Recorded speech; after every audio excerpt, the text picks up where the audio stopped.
Another update came true. Emotional na ibinahagi naman ni Kim sa Showtime kung saan ay nagpapasalamat sa 2024 sobrang blessings na binigay.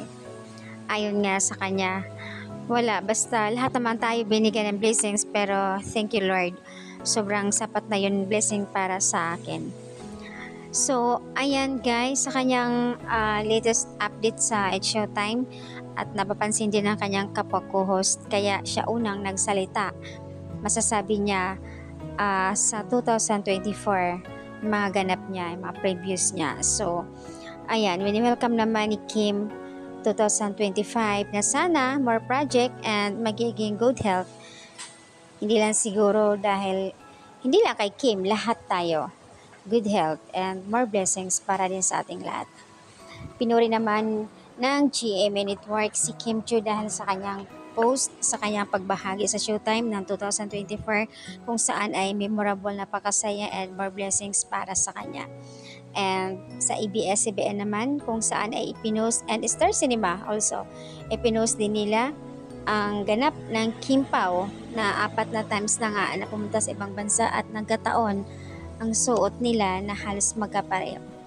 So, ayan, kilig overload naman ang post ng ABS-CBN about sa Kim Pao. Aba, na-notice na nga ng EBS at ibang mga bosses ang Kim Pao kung saan ay nagbigay ng kilig sa mga netizens.